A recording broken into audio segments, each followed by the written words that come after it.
आज আমি মহারাষ্ট্রিয়ানদের মতন থেচা বানিয়ে দেখাবো আপনাদের। চলুন।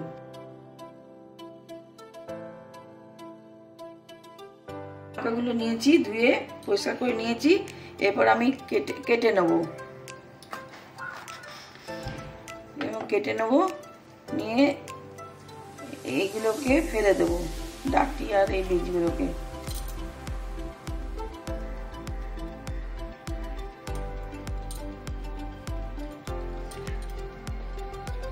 এরকম করে কেটে নেব।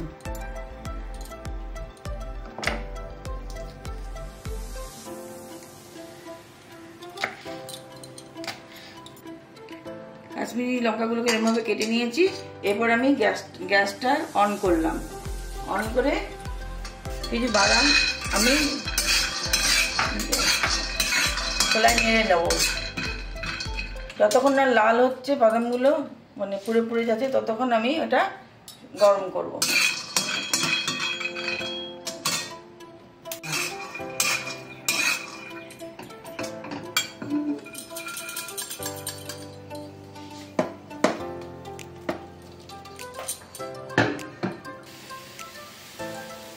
বাদামের খোসাগুলো আমি ছাড়িয়ে নিচ্ছি।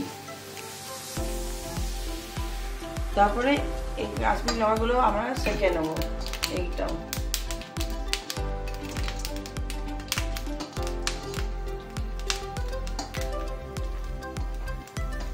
দুটো এমনি কাঁচা লঙ্কাও দিচ্ছি, আর আপনারা যদি বেশি ঝাল খান তো আরো দুটো এক্সট্রা দিতে পারেন।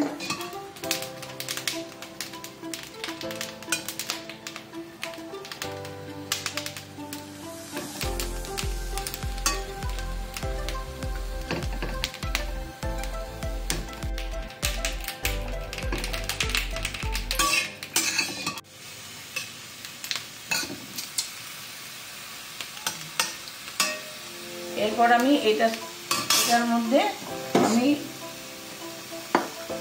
এতগুলো রসুন দিয়ে দেবো, গোটা কোয়া।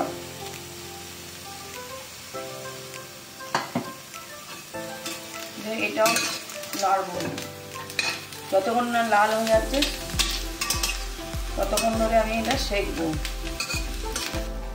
এরপরে এই সাদা জিরাটা আমি অ্যাড করব, যে এটাও আমি এরকম নাড়ব।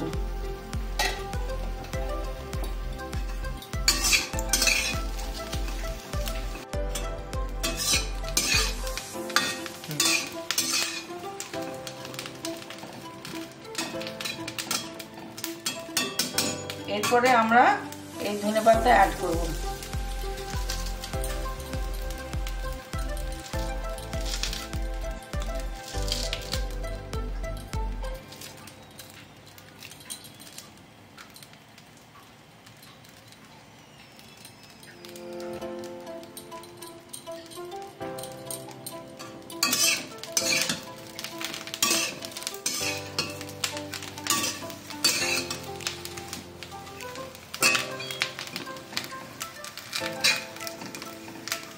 এটা একটু কিছুক্ষণ ভাজার, মানে ভাজবো তেলে না, আমরা তেল একটু এই সময় দিতে পারি, কিন্তু আমি তেল দেবো না, বিনা তেলেই আমি থেচাটা বানাবো।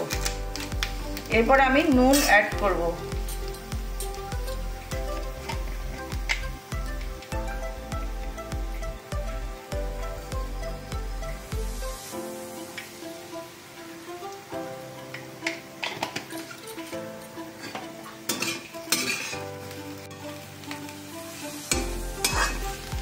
এটা আমাদের হয়ে গেছে।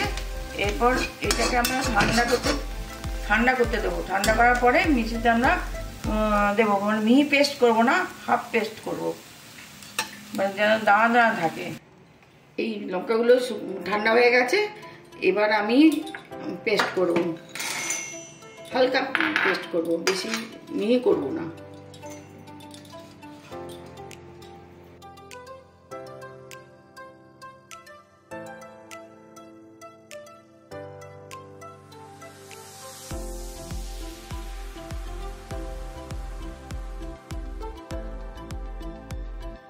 আমাদের মহারাষ্ট্রিয়ান যে থেচা, এটা বানিয়ে দেখালাম।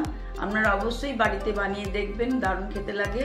রুটি দিয়ে, রাইস দিয়ে, যে কোনো রাইস লেমন রাইস হোক, এমনি প্লেন রাইস হোক, রুটি হোক, দোসা হোক, ইডলি হোক, ভালো লাগে খেতে। ওর সঙ্গে খাবেন, ভালো লাগে।